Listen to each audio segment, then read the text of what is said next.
Entonces, voy a empezar. Muy bien, estamos entonces en el tema de la semana 12. Vamos a ver. Nos toca hablar de sangrado uterino normal y acá hay cosas muy puntuales por si acaso. Lo primero que hay solamente voy a pasar algo rápido a las diapositivas porque ustedes este tema ya lo han visto. Considerar que el sangrado uterino anormal es anomalía en cualquier patrón considerado en la normalidad de, digamos, el periodo menstrual en una mujer en edad fértil. Eso es lo malo de las preguntas en la mayor parte de los bancos porque la nomenclatura ha cambiado. Entonces van a encontrar palabras en la nomenclatura antigua y palabras y digamos conceptos que consideran ya la parte en sí el sangrado uterino anormal. Voy a tratar de desarrollar las preguntas considerando los dos tipos, incluyendo la nomenclatura antigua, entre comillas, para que no tengan dificultad. Tienen que usar o usarlas básicamente como sinónimos para que no tengan problema al contestar este tipo de preguntas. Entonces, la idea de este sangrado uterino que sale de este patrón de normalidad, como ven en en la caja rosa, es porque afecta la calidad de vida de estas mujeres. Pueden ser de cualquier edad. Estamos hablando una vez más de cualquier paciente en edad fértil, pero también pueden inclusive las posmenopáusicas estar incluidas. Entonces recuerden que este sangrado uterino normal es un síntoma, no es un diagnóstico de una enfermedad. Entonces, el término, como ven aquí, se utiliza para describir el sangrado que ocurre fuera de los percentiles considerados normales para la mayor parte de la población femenina, percentil 5 a 95. Entonces, ¿cuáles son las características del sangrado normal? Hay cuatro que ustedes ven aquí. La frecuencia, recuerdan, debe variar aproximadamente la normalidad, como ven aquí, entre 24 a 38 días. Antes se consideraba de 21 a 35. Esto ya ha cambiado. Entonces, si la menstruación ocurre con mayor frecuencia, o sea, menor de 24 días entre una menstruación y otra, esto es anormal. Cuando ocurrían muchas menstruaciones más seguidas de lo normal, esto se llamaba antes polimenorrea. Y aquí en la parte extrema, al otro lado, cuando ocurre el periodo menstrual mayor de 38 días, o sea, más alejado una menstruación de otra, se conoce como oligomenorrea. Anteriormente se llamaba así. Ahora todas esas palabras han cambiado. Como ves, solamente se describe el día de duración, nada más, o el número de días en cuanto a esa frecuencia. Si vamos a hablar de duración, lo normal es que dure de 4 hasta 8 días. Si dura más, solamente se llama prolongado. Antes se llamaba menorragia. En cuanto a regularidad, quiere decir que entre el día número 1 de una menstruación entre el siguiente ciclo menstrual, que también se considera el día 1, entre esa distancia, entre un ciclo y otro ciclo, si el periodo más corto se consideraba de ellos solamente es de 9 días, eso es regularidad. Y si varía más de 10 días entre esos periodos, pues se considera irregular. Y en cuanto a volumen, lo normal, que es bastante difícil establecerlo, pero la parte teórica dice de 580 mililitros. Cuando era mayor de 80, se considera abundante. Antiguamente, polimenorrea. Y si es inclusive más escaso, apenas una gotita, menos de 5 mililitros, eso era hipomenorrea. Entonces, como ven, tiene más o menos su correspondencia en la nomenclatura antigua, pero ya se ha recomendado que eso no se vuelva a usar. Vamos a continuar, lo que estoy aceptando a sus compañeros. Muy bien, entonces, ¿qué consideraciones aquí? Acuérdense que lo primero es muy importante la anamnesis y el examen físico y considerar la edad de la paciente. Entonces, el tipo de afección va a variar según la edad que tenga la misma. Recordar siempre que el problema en las adolescentes es ese, cualquier característica que encaja en el sangrado uterino anormal es básicamente por anovulación, pregunta clásica de cualquier examen o cualquier banco que ustedes encuentren para responder. ¿Cuál es la razón de esta anovulación? La inmadurez de todo este eje hipotálamo, hipófisis ovárico. En cambio, las mujeres del otro extremo de la vida, que están ya cerca de la menopausia, es por deficiencia ya de la función del ovario, por agotamiento de los folículos. Por lo tanto, las causas van a variar de acuerdo justamente a esa edad. Recordar también que es la prevalencia de estas lesiones y también que incluyen ciertas neoplasias malignas siempre son más frecuentes a medida que se acercan a la posmenopausia. Entonces, Adolescentes, causa principal anovulación, van apareciendo en el camino a medida que avanzan los años, lesiones estructurales y generalmente todo lo que es cáncer se asocia más a la posmenopausia o perimenopausia. Muy bien. Acá está el famoso algoritmo, perdón, la mnemotecnia PALM, que ustedes han revisado cuando han llevado ginecología, entre los cuales hay dos diferenciaciones. Las causas estructurales son así de simple, las cosas que podemos evidenciar con algún examen imagenológico. Si no se evidencia por cualquier examen imagenológico, eso automáticamente entra en causa no estructural, lo que no se puede ver.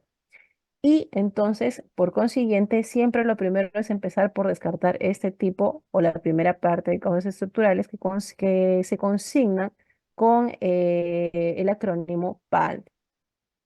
Entonces, considerando esto, tenemos la P de pólipo, la A de adenomiosis, la L de leiomioma o miomatosis y la M de malignidad. Existen múltiples causas, esto ya lo estamos viendo aquí, entonces lo adecuado es siempre empezar por esta parte. Anamnesis, examen físico, un buen examen imaginológico, que hay varios, lo vamos a ir viendo en el camino, y una vez que hemos descartado que no hay nada estructural, recién empezamos a buscar las causas no estructurales por descarte.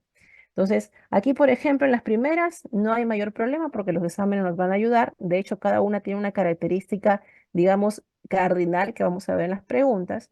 Y en la parte de no estructural, básicamente que es en el eje hormonal, pero también hay otros tipos. Recordar que está contenido la C, el COEN de coagulopatía, la O de disfunción ovulatoria, la E de patología endometrial, la I de iatrogenia y la N que es no clasificada. Subrayé en rojo o lo puse en un cajón de color rojo porque justamente dentro del COEN, una vez que hemos descartado las patologías estructurales, la disfunción ovulatoria, recuerden, siempre es parte del problema en adolescentes. En cambio, la parte endometrial, mientras más se acerca la perimenopausia, es la causa este tipo de, digamos, origen, la causa endometrial. Por lo tanto, eso es lo primero que ustedes tienen que recordar. La mayor parte de este COIN o de lesión o de causas no estructurales van a deberse a anovulación y solo el 20% ya se van a deber a un endometrio atrófico o como dice ahí, disfunciones del cuerpo lúteo. Esta es la mnemotecnia, no la vamos a repetir, para que traten de acordarse. En este caso las mujeres están incluidas en esta recta que ustedes ven aquí.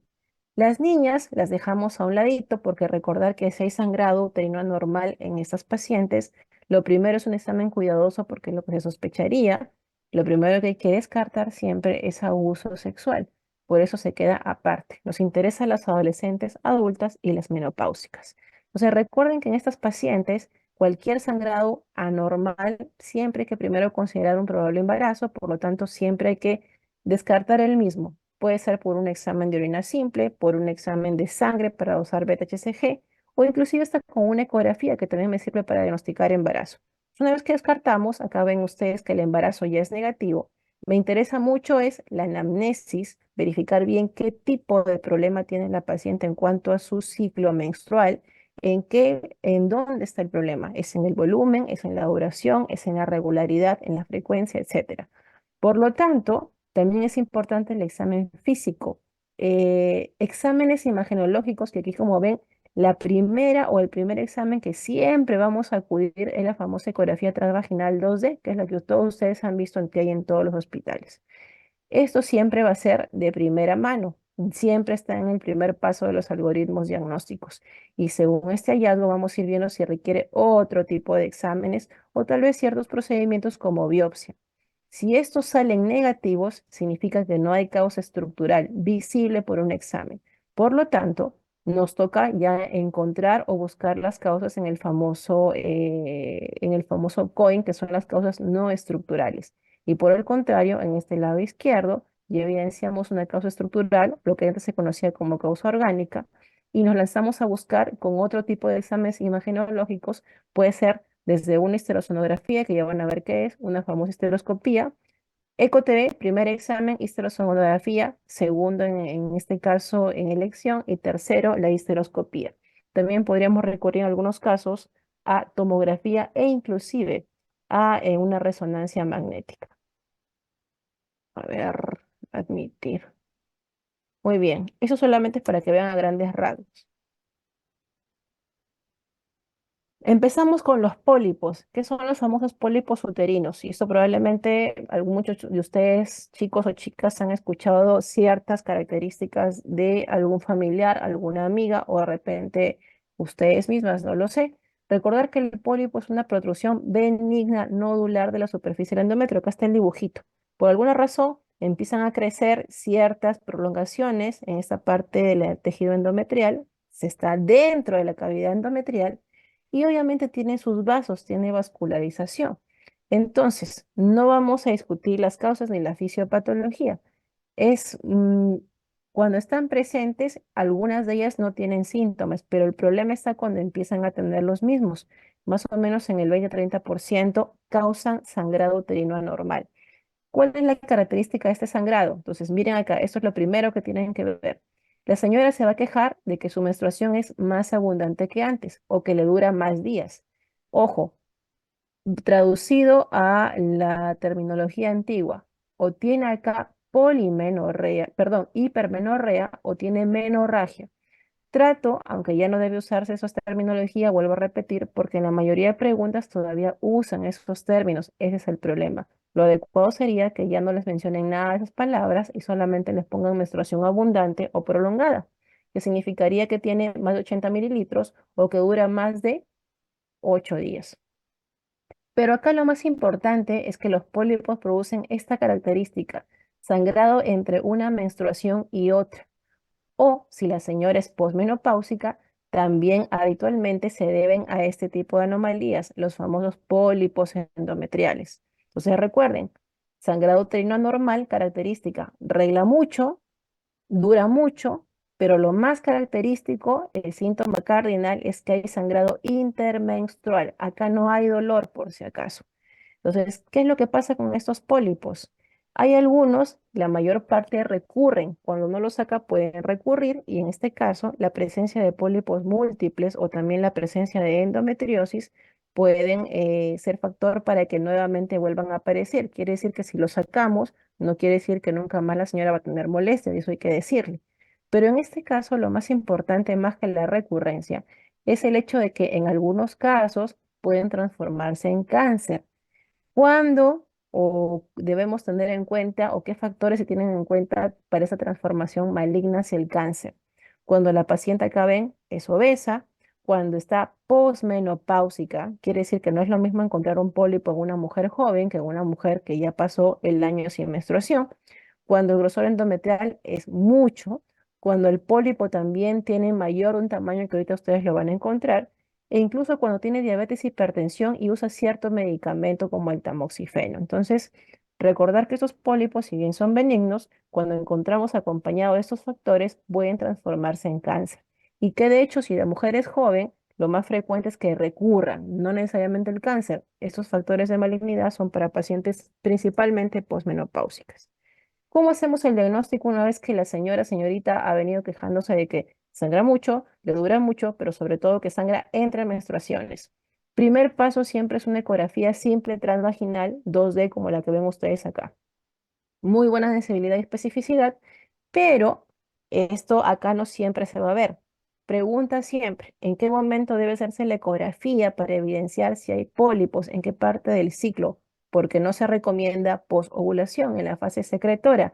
Tiene que ser en la primera fase proliferativa entre aproximadamente el día 7 hasta el día 10 del ciclo menstrual. Si no, con el engrosamiento, esto de acá se oculta y no se puede evidenciar bien esta imagen que ven ustedes como una cosita oval, bien blanquecina, que en términos ecográficos se dice hiperecogénico. Entonces, le hice su ecografía, estoy en duda, no sé si lo puedo ver bien. El segundo examen que seguiría la ecografía es la famosa histerosonografía, que es simplemente, con intermedio de una sonda, por asepsia y antisepsia adecuadas, le ponemos agüita a la cavidad uterina y delimitamos, como ven aquí, todo lo que es negro es agua y se ve el pólipo flotando, ¿no? Ahí ya no hay duda de que en este caso es un pólipo. El principal diagnóstico diferencial del pólipo endometrial es el mioma, un tipo específico que ahorita lo vamos a ver. Eh, Este examen final, que es el tercero en realidad en la fila en hacerse, se llama histeroscopía, que digamos es el gol estándar para confirmar el diagnóstico. Entonces, aparte de diagnosticarlo, también me permite tratarlo. Ustedes saben que la única forma, si yo encontré, sospecho que hay un pólipo, es literalmente entrar con un cable flexible, mirarlo y al mismo tiempo me permite sacarlo, cortarlo con cierta técnica y se le retira así de simple, y eso es un procedimiento ambulatorio. Entonces, en conclusión, ya sabemos la clínica, diagnóstico, el primer examen siempre es la ecografía, debería seguir la esterosonografía, pero muchas veces de frente, una vez que hemos visto por ecografía, o si tengo dudas, de frente me voy a la histeroscopía que me permite visualización directa y además sacarlo. Entonces, eso es lo principal en la famosa histeroscopía. Ya hemos hablado algo del tratamiento. La resección histeroscópica es el estándar o el gol estándar para, en este caso, el manejo final, la resección o el retiro de estos pólipos. Y la única vía es transvaginal y a través del cervix. No se recomienda operar a la paciente por un corte vía abdominal porque no amerita en realidad. Es más fácil hacerlo por vía vaginal. Entonces, esto casi siempre me va a resolver el problema y el seguimiento de la paciente ya es seguimiento ecográfico. Recuerden que pueden recurrir. Acá en este cuadro rojo hay información importante. ¿Cuándo está indicado sacar estos pólipos? Ya dijimos que no siempre dan síntomas. Casi siempre cuando empiezan los síntomas de sangrado uterino normal es cuando descubrimos por un examen, pero algunas veces también es un hallazgo incidental sin que la señora tenga síntomas. Entonces, si no tiene problemas, pero de pronto la paciente viene y se queja de repente porque no puede tener hijos y le hacemos como parte del examen de esterilidad en una ecografía y la encontramos, deben ser retirados. Si la paciente tiene riesgo de cáncer endometrial, también. Si el tamaño supera el 1,5 centímetros, deben ser retirados obligatoriamente, así no tenga sangrado uterino normal. Asimismo, si tiene múltiples pólipos, también si a veces estos pólipos salen por el canal, es como literalmente si ustedes sacaran la lengua de la boca y se ve que cuelga, también hay que retirarlos. Eh, o como dice aquí, pólipos asintomáticos persistentes. Quiere decir, esos que ustedes los ven, hallazgos incidentales, los retiran y otra vez vuelven en el control ecográfico después de unos 6 meses a aparecer. Entonces, no solamente se van a sacar en las pacientes sintomáticas con características de sangrado uterino anormal, sino en cualquiera de esas condiciones que acabamos de mencionar. Seguimos. Por lo tanto, seguimos con el siguiente problema en el PAN, que es la famosa adenomiosis. Aquí es simplemente hipertrofia, en este caso, de las paredes uterinas. ¿Cuál es la causa de este engrosamiento, este crecimiento del útero? Hay restos de endometrio que se cuelan y eso es anormal dentro del miometrio. Hay distintas teorías, no nos va a ocupar eso hoy. Entonces, no sé quién está con el micrófono activado, por favor, o los... Mm.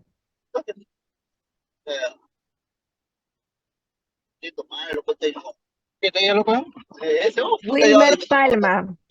¿Quién es Wilmer Palma? O lo saco de la sala, que ustedes dirán. Gracias, muy amable. Sigamos con la adenomiosis. Crecimiento normal del útero, ya estamos mencionando que es por hipertrofia. Recuerden que acá es focos endometriósicos dentro del, en este caso, plano miometrial. Y aquí también, como siempre, en todo lo que es PALM, está considerado características de sangrado uterino normal. Una vez más, prolongado, abundante, lo que antiguamente otra vez se llamaba menorragia e hipermenorrea, pero acá la característica cardinal no es sangrado intermenstrual como en los pólipos, sino dolor tipo cólico muy conocido por las chicas que se llama dismenorrea. Y en el examen físico, un útero aumentado de tamaño. Esto es clave para hacer el diagnóstico de esta patología. Entonces, como ven acá, también es una patología benigna. El punto cardinal, una vez más, es el dolor pélvico que refiere la paciente coincidente con el ciclo menstrual, o sea, la famosa dismenorrea, pero también puede tener otros síntomas. Básicamente, el problema que a largo plazo es infertilidad y también puede tener, como mencionamos, sangrado durante el ciclo menstrual prolongado y abundante. Entonces, hay que siempre ser considerar esta patología cuando encontramos este tipo de anomalías en el ciclo, pero básicamente cuando la señora se queja mucho de dolor asociado a la menstruación y cuando tiene también un útero demasiado grande al examen físico. Hay dos tipos de miomatosis, una difusa y una focal. Recordar que la difusa, la que no se ve gran cosa en ecografía, salvo el tamaño incrementado del útero, es la más común. Recordar una vez más que el síntoma cardinal siempre, aparte del sangrado uterino normal, es la dismenorrea. Y en el examen físico, que es clave aquí, vamos a encontrar un útero que es móvil, pero es un útero blando, ¿no? Es como si tocara una esponja. Es agrandado casi siempre, más o menos asemeja a un útero de 12 semanas, por lo tanto es casi como que 12 centímetros, no es un tamaño normal, es más grande.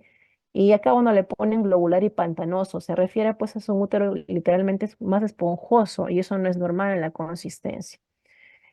¿Cómo hacemos el diagnóstico? Una vez que hemos hecho la anamnesis, la señora se queja de mucho dolor, hay muy patrones anormales en cuanto a su ciclo menstrual que ya se mencionaron. Le hago el tacto vaginal en el examen físico, encuentro un útero blando, muy grande, que casi sale sobre la pelvis. Y el examen que sigue para confirmar siempre, una vez más, es la ecografía transvaginal 2D. Esto casi no hemos encontrado ninguna pregunta en los bancos que les pregunte signos ecográficos porque es de especialidad. Solamente quédense que la ecografía me sirve para ver el tamaño del útero, ver en este caso la simetría de paredes, son úteros entre comillas hinchados, como dicen los mismos pacientes, y recordar que también pueden usar otro tipo de examen como la resonancia, pero en realidad el costo no justifica, ¿no? El principal siempre inicial es la ecografía transvaginal. Tratamiento.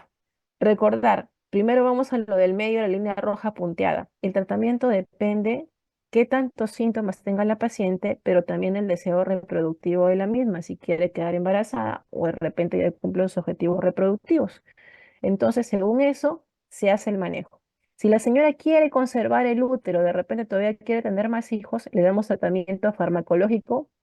Obviamente, todavía se va a quedar el útero con su útero, y se va a quedar, perdón, la paciente con el útero. El primer, recordar, manejo farmacológico adecuado, siempre en el caso de adenomiosis se recomienda el uso de dispositivos intrauterinos liberadores de progestágeno como el levonorgestrel.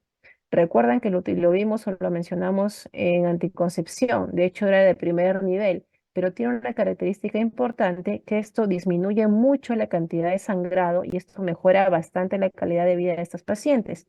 Y además de eso, también reduce en este caso el dolor y la dismenorrea. Por eso siempre es el de primera elección en las pacientes que tienen adenomiosis y que tienen todavía deseos genésicos a futuro.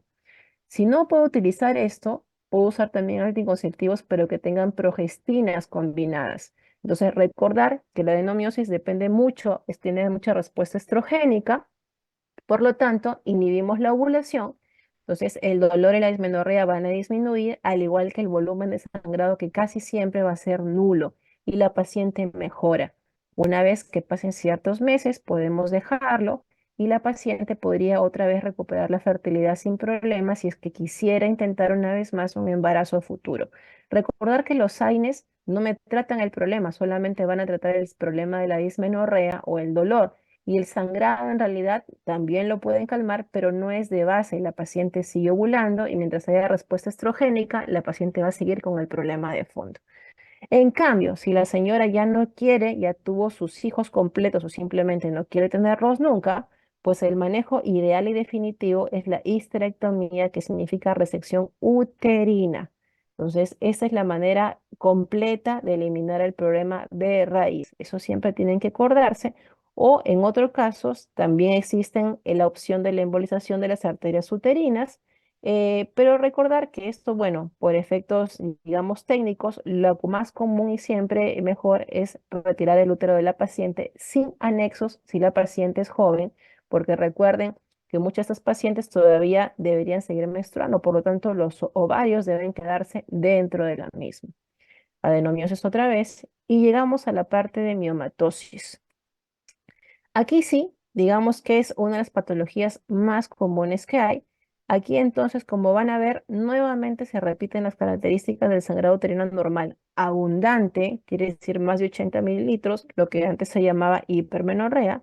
Prolongado, más de 8 días, lo que antes se llamaba menorragia. Y también puede haber dolor pélvico que no necesariamente es dismenorrea. Ojo, puede ser un dolor permanente. Eso diferencia un poco de la adenomiosis. ¿Cuál es la gran diferencia con la adenomiosis? Que a pesar que acá también va a haber un aumento casi siempre del tamaño del útero, la consistencia es muy diferente, no es esponjoso ni globuloso como en el caso de la adenomiosis, sino que es una consistencia mucho más firme e irregular. Esa es la clave aquí para diferenciar la miomatosis. Recordar que los miomas son tumores benignos, igual que los pólipos, al inicio, casi siempre, igual que la adenomiosis. Siempre solamente son, digamos, tumoraciones que se reproducen a partir de una sola célula de músculo liso del miometrio. Principalmente aparecen en edad fértil, por lo tanto se consideran como los tumores más comunes justamente en esta etapa de la vida de la mujer. Clave, más de la mitad no causan nunca síntomas. Hay pacientes que nunca se enteraron que tienen miomas o que tuvieron miomatosis.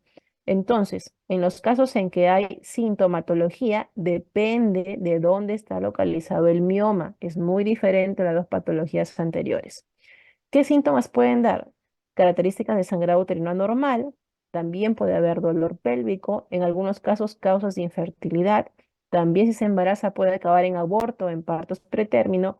La cosa es que siempre va a haber afectación de la calidad de vida de las mujeres. Entonces, eso es lo que hay que darse cuenta. Recordar que también son dependientes de hormonas, por lo tanto, las que tuvieron y no tuvieron mayores molestias, una vez que llegan a la menopausia, pues al igual que el útero que se empieza a reducir de tamaño por falta ya de estímulo hormonal, lo mismo va a suceder con los miomas y de pronto ya no requieren ningún manejo especial, simplemente se los deja que vayan disminuyendo de tamaño paulatinamente a medida que la señora sigue cumpliendo años. Factores de riesgo, todos los que ustedes ven acá no vamos a mencionar, pero recuerden, si los miomas también responden a estímulos, sobre todo estrogénico, acá lo principal es recordar que el hecho de que la señora consuma anticonceptivos orales, tipo progestágenos sobre todo, es un efecto protector en este tipo de pacientes. Miren aquí, esto de acá lo vamos a pasar, y lo que quiero que vean es esto, depende de la localización. Antes se mencionaban solamente tres, los famosos subserosos, los intramurales y los submucosos. Acá no es O, es I. Miren acá la figurita, los submucosos siempre estaban en la cavidad, o por lo menos de cara, mirando hacia la cavidad endometrial. Síntoma cardinal del submucoso, aumento del sangrado, aumento de días de sangrado también en el patrón menstrual.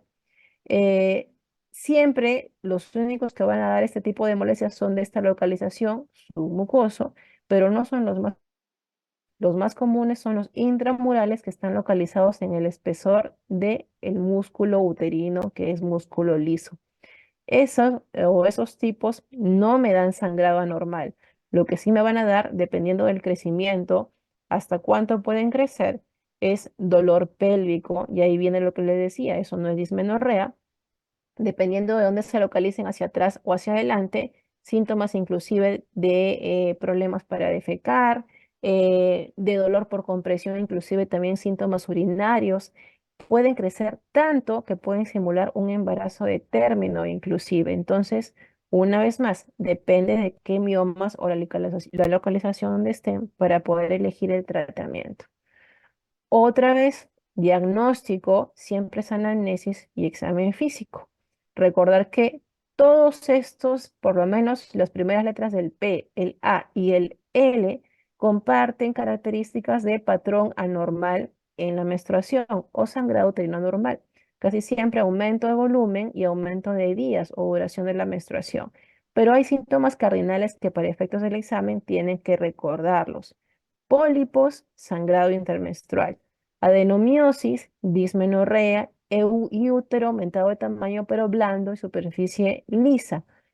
En el caso de la miomatosis, la característica principal casi siempre, si es un mioma submucoso, también es aumento del volumen y la duración de la menstruación, pero en el examen físico, si tiene otro tipo de miomatosis, habitualmente lo encontramos también ha aumentado de tamaño, pero de superficie nodular, irregular y consistencia. Le ponen dura, pero en realidad tampoco es que sea pétrea, pero es mucho más firme en este caso que un útero esponjoso, como encontramos en la adenomiosis. Diagnóstico importante aquí, el gol estándar siempre es la ecografía transvaginal porque tenemos que ver qué tipo y localización de mioma tiene esta paciente. Ver si está solamente contenido por la cavidad endometrial, si está en el espesor del miometrio o qué tanto porcentaje del mismo está involucrado, o inclusive si está en la parte subserosa, que digamos es una especie de un lunar, ¿no? Ya que sobresale, es casi como si fuera otro útero, como en el caso de esta ecografía. Acá, por ejemplo, está el útero y a un costado totalmente el mioma, ¿no? Este es subseroso totalmente. Acá en este caso intramural, pero tiene cabida, en este caso, a la parte o mira o invade o deforma la línea del endometrio. La resonancia también puede ser útil, como ven ustedes aquí, cuando hay numerosos miomas. Entonces, la ecografía transvaginal, gol estándar, siempre es el examen de inicio.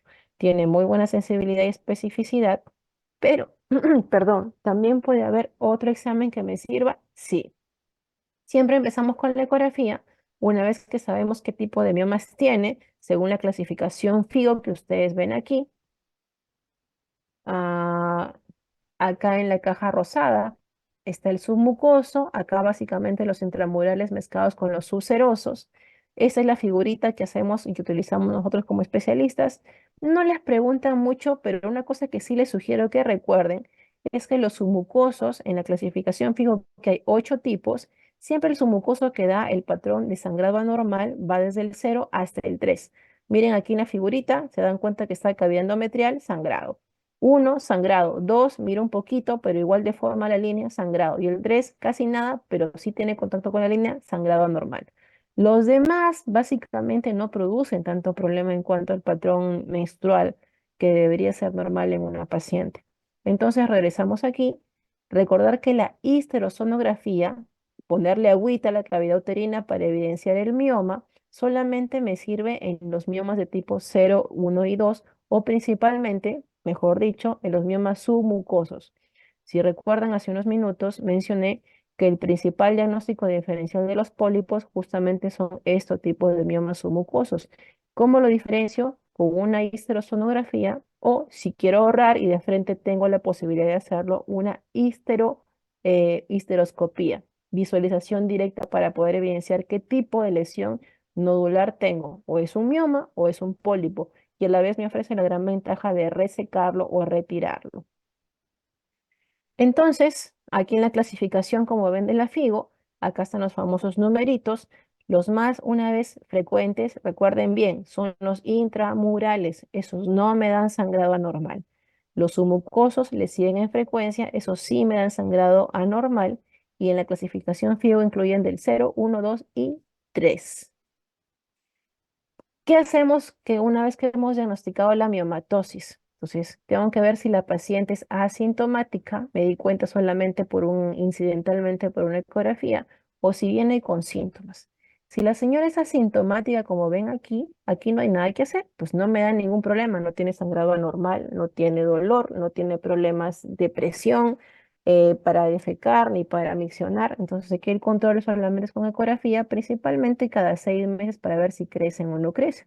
Y también depende de la edad de la paciente, porque es una señora que ya está acercando o está en la perimenopausia, hay que explicarle que pues de a partir de esa edad en realidad ya el tamaño va a disminuir solito, espontáneamente, y no hay ninguna necesidad de hacerle ningún otro examen cuando pasa sobre todo el periodo de posmenopausia. Acá hay un asterisco, o digamos, una salvedad, que durante el embarazo, ¿sí? Los miomas que nosotros encontramos, o la señora que sabe que tiene miomas y que ya tiene gestación, no es necesario retirarlos en el momento que hacemos, por ejemplo, por alguna indicación obstétrica o una cesárea. Es más, está contraindicado porque son sumamente vascularizados durante el embarazo y lo único que haríamos es aumentar el riesgo de hemorragia en estas pacientes. Entonces, si no obstruyen el canal de salida, pues el parto sigue siendo vaginal. O si me obstruyen por alguna indicación, voy a operar a mi paciente. Solamente en ese caso, pero lo ideal es elegir un sitio donde cortar el útero para sacar al bebé donde no esté o esté libre de miomas. Aquí, por ejemplo, excepto en los ciertos casos de miomas pediculados, o sea, esos que están colgando, tiene un pedículo sésil, que por torsión me den bastante dolor, solamente en ese caso está indicado operar a la señora y retirar el mioma. Si no, en el embarazo no se los toca, por si acaso. Me voy a la mujer que tiene síntomas de miomatosis. ¿Cuáles son los síntomas? Si son submucosas, sangrado uterino anormal, también puede haber dolor pélvico, también puede haber pacientes que tienen problemas de fertilidad o de repente han tenido antecedentes de partos prematuros por deformidad uterina o de repente abortos repetitivos por deformidad uterina, por presencia de estos miomas. Cualquiera de estos síntomas yo debo tener en cuenta para optar por un tratamiento. ¿De acuerdo? Entonces, acá también hay criterios que más o menos están especificados de la siguiente manera. Sangrado que no responde a tratamiento médico, la anemia que es muy común en los submucosos, hay pacientes que se van hasta anemia severa, hasta llegan chocadas por este problema, mucho dolor, sobre todo presión pélvica que interfiere con la vida diaria, efecto de masa por compresión, problemas urinarios o problemas rectales, sospecha de que también es muy raro, pero sí puede haber transformación a sarcomas en este tipo de tumoraciones. Si crecen luego de la menopausia, porque esto no es para nada normal, lo normal es lo contrario, que en la menopausia disminuyen de tamaño, o infertilidad, como les mencioné. Cualquiera de esta sintomatología tiene indicación ya de manejo. ¿Qué manejo hay para la miomatosis? Igual que la adenomiosis, un tratamiento médico y un tratamiento, digamos, quirúrgico. Y acá también depende si la paciente quiere o no tener descendencia futura. Si solamente aplica para el tratamiento médico, hay varios medicamentos como ustedes ven aquí. La idea de la miomatosis en este caso es disminuir principalmente el sangrado. El tratamiento está indicado principalmente a ese síntoma. Entonces, no en realidad los de primera línea principalmente son usar terapia combinada de estrógenos y progestágenos, como ven acá, siempre es de primera línea, sobre todo las mujeres cuyo síntoma principal es el sangrado uterino anormal, porque producen atrofia endometrial. No hay ovulación, por lo tanto, no hay problema de, en este caso, eh, digamos, si la superficie del mioma que también tiene endometrio, pues evita en este caso el engrosamiento y obviamente el sangrado que es tiene características anormales. Pero recuerden que esto me baja el sangrado, pero no disminuye el tamaño del mioma.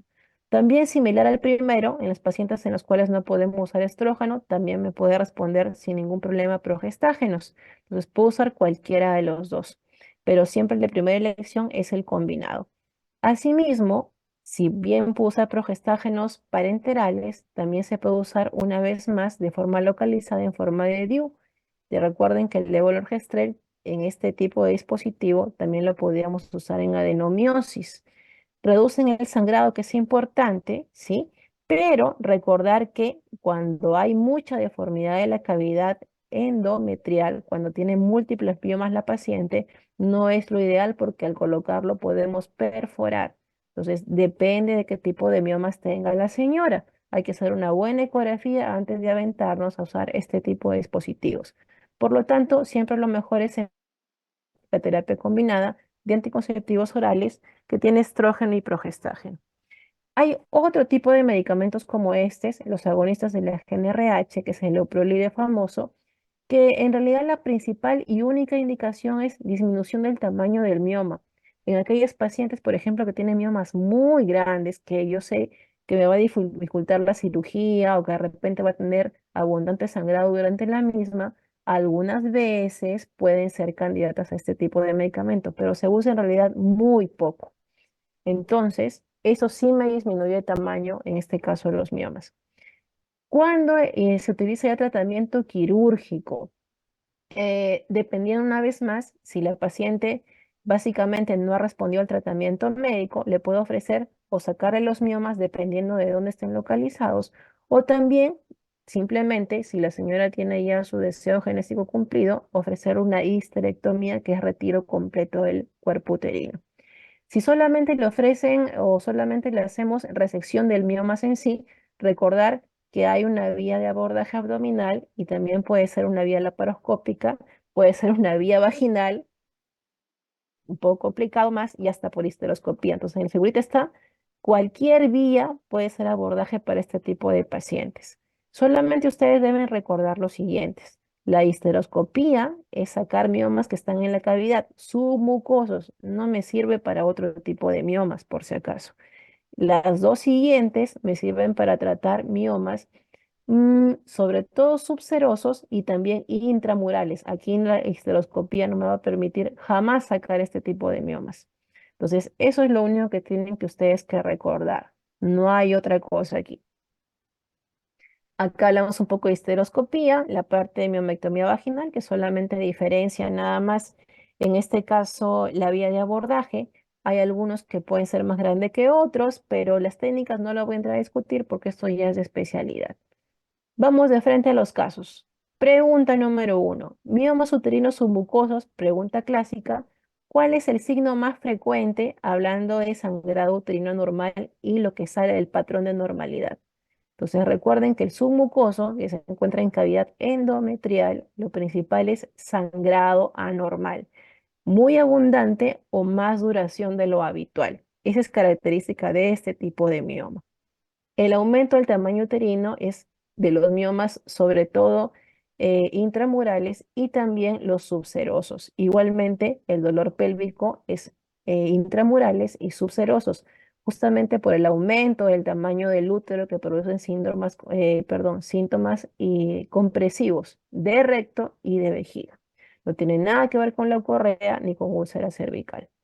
Siguiente, el tipo de sangrado más común que producen los miomas, acá faltaría una comita, los miomas submucosos, como ya mencionamos, o también les pueden poner aquí los miomas clasificación FIGO del 0, 1, 2 y 3, que es lo mismo. Lo principal es un sangrado abundante. Recuerden que esto tiene mucha afectación en la calidad de vida de las pacientes, produce mucha anemia. Entonces, el patrón clásico es hipermenorrea en la terminología antigua. En la terminología actual, volumen aumentado por encima de 80 mililitros. Ah, leve recordatorio, no es polimenorrea, que significa periodos menstruales muy seguidos. Menometorragia no existe y esta palabra está descartada, olvídenla, descártenla de su mente. Y sangrado postcoital no tiene nada que ver, eso lo vamos a ver el día domingo. Siguiente, 40 años, aún está en edad fértil, viene por sangrado, dice, escaso de un mes de duración, o sea, está más de 8 días, todo el mes está sangrando esta paciente. No hay retraso de regla, le están diciendo que embarazo no es, pero le encuentran un útero. Miren acá la característica, aumentado de tamaño. Le dicen que la consistencia está aumentada y superficie irregular, orificios cervicales cerrados. Les preguntan el diagnóstico más común. Entonces, mujer en edad fértil que viene con un patrón anormal de ciclo menstrual, sangrado prolongado, en los cuales no hay embarazo y el examen físico, útero grande, consistencia aumentada pero irregular, eso es automáticamente una miomatosis. Sería diferente si los ponen útero de 11-12, consistencia blanda, de aspecto globuloso, eso lo más probable es que se trate de una adenomiosis. Siguiente, 49 años, muy pegada ya probablemente a la menopausia, viene una vez más, les vuelvo a repetir, les mezclan, o por lo menos la clase es intentar resolver las preguntas también antes de que se use el algoritmo PALM, Cohen. La menorragia es básicamente el aumento en cuanto a días de duración, o sea, más de 8 días. El examen dice tiene un útero grande, 20 centímetros, probablemente le llega hasta el ombligo, pero acá hay una palabra clave que dice irregular en superficie, inmóvil. Por este sangrado abundante y de muchos días de duración, la paciente tiene una hemoglobina de 6 que ya casi es una anemia severa. No acepta, dice, transfusión sanguínea a la paciente y tiene indicación de histerectomía por miomatosis. ¿Qué alternativa preoperatoria beneficiaría a la paciente? Es una pregunta bastante antigua considerando ahora la literatura.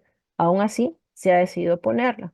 Recordar que esta paciente con toda esta sintomatología no nos dan más datos, pero por la edad probablemente es una paciente que ya no tenga ninguna intención de embarazarse Por lo tanto, se asume que el deseo genésico ya está cumplido. Entonces, si tiene una hemorragia tan abundante como para que la lleve a una hemoglobina de 6, es sumamente sintomático, entonces uno tiene que pensar en qué tratamiento va a dar. 49 años, cerca de la menopausia, ya no va a poder embarazar. El tratamiento más efectivo es hacerle la histerectomía.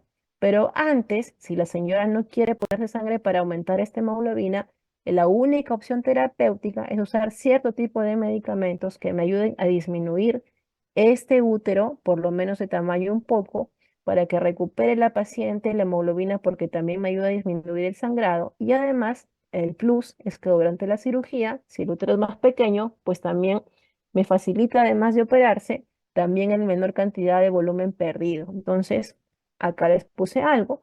Las ventajas de usar los análogos de la GnRH es la corrección de la anemia, es reducir el tamaño uterino del mioma, me prepara para una operación mucho más fácil, entre comillas, menor tiempo operatorio, menor sangrado, también me ayuda a mejorar los síntomas pélvicos. En el caso de la paciente sigue siendo el sangrado, por lo tanto, la única alternativa, recuerden, el único medicamento que me ayuda a disminuir el tamaño del mioma son este tipo de medicamentos. Los estrógenos más progestágenos me bajaban el sangrado, pero no me mejoraban o no disminuyen el tamaño. Entonces, la única opción posible es análogos de la GnRH que sí van en este caso, lograr disminuir el tamaño de la miomatosis. Siguiente, otra mujer en edad fértil que viene nuevamente, dice, por ginecorragia. En esta señora es escasa, pero el problema es que dura un mes, o sea, es muy prolongado, eso sale en la normalidad. Una vez más les ponen que niega retraso, por lo tanto le están diciendo no está embarazada. Al examen, útero agrandado, 11 centímetros, consistencia aumentada e irregular. Entonces, una vez más, en este examen físico, clásicamente le están diciendo que es una del PALM, una miomatosis uterina. Siguiente, creo que estoy repitiendo, ya me di cuenta. A ver, siguiente, dice, paciente con útero miomatoso, ya les dijeron lo que tiene la paciente. Tiene hipermenorrea, que significa un volumen aumentado más de 80 mililitros y además tiene anemia producto de este problema. ¿De qué tipo de mioma se trata? Recordando que hay tres clásicos tipos de mioma: el submucoso, en este caso intramural, y el subseroso.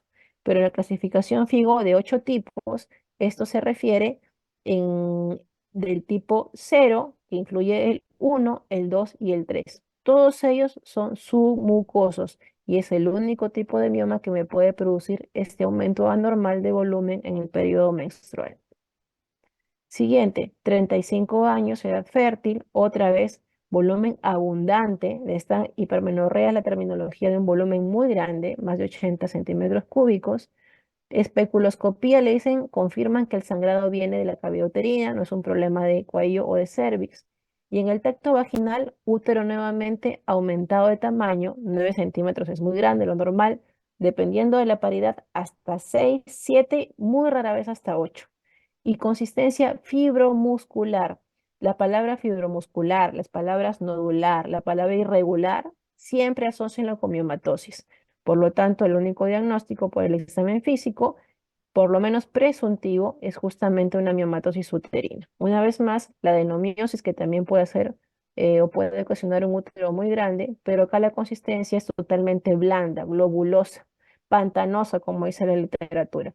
Y lo otro, ninguno de los anteriores, pues me causa un aumento del tamaño, sobre todo que responden a esta paciente de 9 centímetros. Siguiente, 35 años, refiere sangrado ginecológico hace 10 meses. Le han hecho ya el examen de frente histerosonografía, o sea, una ecografía para ver la cavidad uterina por intermedio del líquido. Y le detectan un mioma submucoso intracavitario de 2 centímetros. ¿Cuál es la indicación más adecuada? Les pregunta. Fíjense en las alternativas. Ustedes recuerden que hay bastantes vías de abordaje, pero los miomas que me dan sangrado anormal solamente son los de tipo submucoso. Por lo tanto, están dentro de cavidad uterina. Por lo tanto, tengo que optar por cualquier alternativa que me permita ingresar a ver la cavidad endometrial o la cavidad intrauterina y sacarlo. Y la única vía o la única vía de abordaje solamente es por histeroscopía. La paroscopía significa ver cavidad abdominal. Por ahí no voy a sacar un mioma submucoso, no voy a partir el útero en dos para buscar un mioma que está en la cavidad endometrial. La forma más correcta es histeroscopio. Meter una camarita con un cable muy flexible a través del cérvix, vemos la cavidad y sacamos o retiramos, en este caso, el mioma. Y aquí en el lado derecho les puse cuándo se hace la histeroscopía. Una vez más, miomas submucosos del 0, del 1, pero también algunas veces puede ser hasta el tipo 2. Y que sean pequeños, ¿no? 2,5 centímetros, porque si son muy grandes, lo primero que hay que hacer es disminuir su tamaño para poder resecarlos por histeroscopía. Siguiente, 34 años, una vez más en edad fértil, hay aumento del volumen menstrual, o sea, antiguamente hipermenorrea, viene con el problema un año. Su régimen catamenial, como ven, es normal, pero en el examen clínico les van a dar unas palabras claves, que es útero de 8 centímetros. Y ya es un útero grande, no es normal que tenga 8 centímetros un útero. Desponen que no tiene masas anexiales, no hay dolor, su hemoglobina, entre comillas, todavía podría considerarse normal. En caso de una paciente, se en realidad es una anemia leve para no ser gestante. Y en la ecografía transvaginal, ya les dieron el examen, se confirma el tamaño uterino, que es grande, y además se ve un mioma, dice, de 1 centímetro en cara anterior que no deforma línea endometrial. Quiere decir que no es un mioma submucoso, por lo tanto, la causa de esta paciente, ¿sí? Si es que es cierto que tiene volumen menstrual aumentado, no es el mioma. A ese razonamiento básico tienen que llegar ustedes. Si ya saben que el único mioma que hace sangrar mucho es el submucoso, y acá le están diciendo que el tipo que han encontrado no es submucoso porque no topa o no contacta la línea del endometrio, el problema de la señora no es en realidad el mioma. Esto hallazgo ecográfico no es la causa de su molestia. Les preguntan cuál es la conducta más adecuada. Acá todas las alternativas les mencionan casi miometomía. Por lo tanto, mi razonamiento me dice que si el mioma no es el problema, no tengo por qué sacarle nada a esta paciente, porque no le va a mejorar eso el problema. Ni tampoco menos histerectomía, no tiene ninguna indicación. Aquí la única alternativa por descarte es observación. El comentario adicional es que a esta paciente, si la ecografía no le han encontrado nada, lo más probable es que se ha descartado la causa estructural y su problema sea ya del eje hipotálamo hipófisis ovárico, o sea, me voy al COIN. Eso es lo adecuado en esa señora, ¿no? Sin embargo, por descarte, solamente nos quedamos con la clave de observación. Siguiente, 35 años, edad fértil, tiene dos hermanas histerectomizadas, aunque la pregunta no dice por qué motivo, pero les ponen que el examen dice que tiene una tumoración pélvica de 20 centímetros. Si partimos del hecho de que el tumor más frecuente en mujeres de edad fértil es la miomatosis o los leiomiomas, y además tiene el antecedente de que sus dos hermanas han sido histerectomizadas, aunque no nos dicen por qué, se presume que al tener un componente hereditario y hacer el tumor pélvico más común, la miomatosis, les preguntan cuál es el diagnóstico y acá debería en realidad decir presuntivo. Lo más probable, la presunción diagnóstica es que la señora tenga también miomatosis. Entonces, la respuesta, ¿por qué es esta? Porque el tumor más común en las mujeres en edad fértil y jóvenes son los miomas y además tienen antecedente familiar de histerectomía. Si les hubieran puesto que ha sido histerectomizada por miomatosis, pues ahí les regalan la pregunta, ¿no? Pero entonces, por los antecedentes, la única clave que puede ser posible es la letra B. Siguiente, llega a consulta, es una mujer de 34 años, sangrado de tipo menorragia. Entonces, dense cuenta más o menos el año de las preguntas, estamos hablando de 8 años atrás. Ojalá que se estén actualizando también quienes hacen en este caso los ítems. Menorragia significa sangrado que dura más de 8 días, lo que en la terminología actual es simplemente sangrado prolongado. Se asocia a ese dolor pélvico cíclico. Cíclico les están diciendo que es dismenorrea. Y en el examen físico le encuentran un útero grande, homogéneo, o sea, no es nodular ni superficie irregular, y liso. Si acá les hubieran puesto la palabra blando, la clave, pues, la respuesta es muy fácil. Sospecha diagnóstica, sangrado uterino normal, clave, el síntoma radical dismenorrea solamente encaja con adenomiosis. Siguiente. 38 años que hace 5 meses otra vez tiene volumen abundante, más de 80 mililitros. Paciente nulípara, pero ella ha tenido un embarazo, tiene anemia, y en la ecografía le dicen que tiene un mioma submucoso de casi 4 centímetros no pediculado. ¿Cuál es el tratamiento de elección? Una vez más, miren, la paciente no tiene ningún hijo, es una paciente relativamente joven, probablemente tenga todavía deseo genésico, pero lo más importante es el tipo de mioma. Recuerden, paciente sintomática, aquí no existe observación, debo darle tratamiento. Si es un mucoso, le está ocasionando el principal síntoma, que es aumento del volumen y probablemente también en duración o en número de días. Entonces, los únicos o la única técnica, si ustedes se dan cuenta de todas las intervenciones que les están ofreciendo en las alternativas, solo los submucosos pueden ser retirados por, en este caso, histeroscopía. Un submucoso, otra vez, que está dentro de la cavidad uterina o la cavidad endometrial, no tiene ningún sentido hacer ninguna de las alternativas que ven ustedes acá abajo. Entonces, la idea es entrar lo más, digamos, conservador posible. Entramos por el cervix y la única forma es entrar con un histeroscopio, lo visualizamos y lo retiramos. 44 años, paciente que ya tiene hijos y le encuentran un mioma intramural de 2 centímetros que no deforma la línea endometrial. Por lo tanto, no tendría por qué ocasionarle ningún problema de sangrado normal. Régimen catamenial normal, como ven aquí, no hay dolor, es una paciente asintomática. ¿Cuál es la conducta más adecuada de las pacientes asintomáticas? Con este tamaño de mioma, pues literalmente es no hacerle nada. Si ya está próximamente en unos 5 o 6 años, perimenopausa y hasta menopausia, este mioma pequeñito va a ir desapareciendo paulatina o progresivamente. Y lo principal, recordar que si no da síntomas, no tenemos nada que hacer con esta señora. Por lo tanto, la única alternativa es control ecográfico más o menos cada 6 meses. Pregunta siguiente, clásica.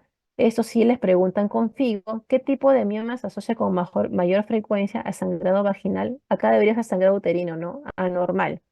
Según clasificación FIGO, el principal es el cero, pero también puede ser el uno, el 2 y hasta el 3 por si acaso. Ahí tengan cuidado. Remiren que aquí le están diciendo con mayor frecuencia.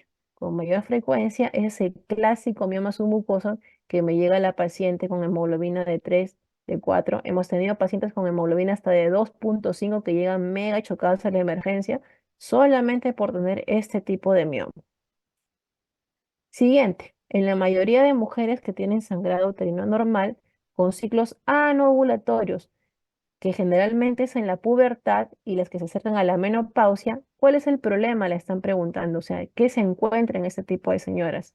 Recordar que si son anovulatorios, el problema solamente es que está dominado el ciclo por el estrógeno que está en el cielo y que además está dominando completamente ese engrosamiento endometrial. Acá no hay oposición con la progesterona. Es el principal problema en las adolescentes principalmente. Entonces, anovulación. Si no hay ovulación, no hay progesterona y todo lo domina, en este caso, el estrógeno, que están con niveles muy altos y prolongados. Causa más frecuente en las adolescentes, una vez más, recuerden que es anovulación. Siguiente, 38 años, ya tiene varios partos, 4, actualmente con un embarazo a término y tiene un mioma subseroso que es casi tamaño de la cabeza de un bebé, 9 centímetros en cara anterior e inferior del cuerpo uterino, sin molestias presentes, o sea, asintomática en cuanto al mioma. ¿Cuál es la conducta a seguir? Paciente embarazada. Recuerden que la única intención o única indicación de sacar un mioma es cuando, ya lo habíamos mencionado, o está pediculado y me ocasiona mucho dolor por torsión del pedículo en el tipo subseroso. Si no, en estos pacientes, pues no hay nada que hacer. Lo de bueno es que llegó a término, hay que esperar que empiece su trabajo de parto y lo único que tenemos que hacer es simplemente control. Si va a ocasionar algún problema por problemas de contractilidad durante el trabajo de parto, se verá en el mismo. Y si no, no tiene indicación.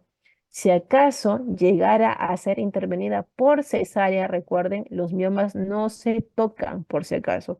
Se dejan ahí y se hacen después en el puerperio, después de 6 meses, podría en ese caso, si la paciente tiene mucha molestia, si no se dejan y se hacen posteriormente cuando la señora ya haya dejado inclusive de dar de lactar. Siguiente, 28 años, viene a la consulta por aumento de volumen de menstruación hace 6 meses con ciclos regulares. Su única molestia, regla aparentemente, según el volumen teórico de 80 mililitros, que ha sobrepasado ese punto de corte. No tiene ninguna anormalía en el examen ginecológico, no es un útero grande, aparentemente según el examen. La ECO-TV sí dice que tiene 8 centímetros, esto sí es grande, y un endometrio de 24. Test de embarazo negativo. Conducta a seguir.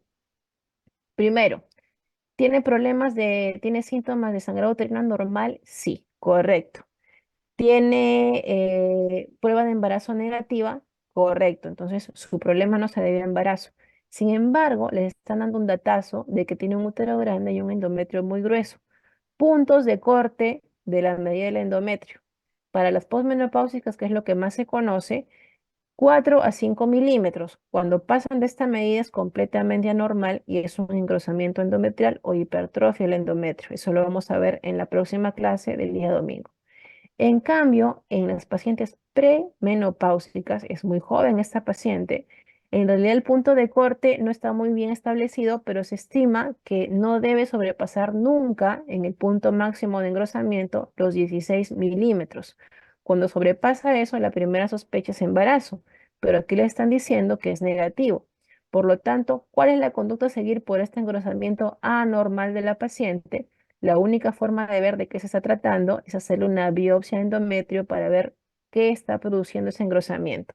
Lo más común se ocurre en posmenopáusicas, pero también hay un grupo importante de engrosamiento anormal en pacientes premenopáusicas.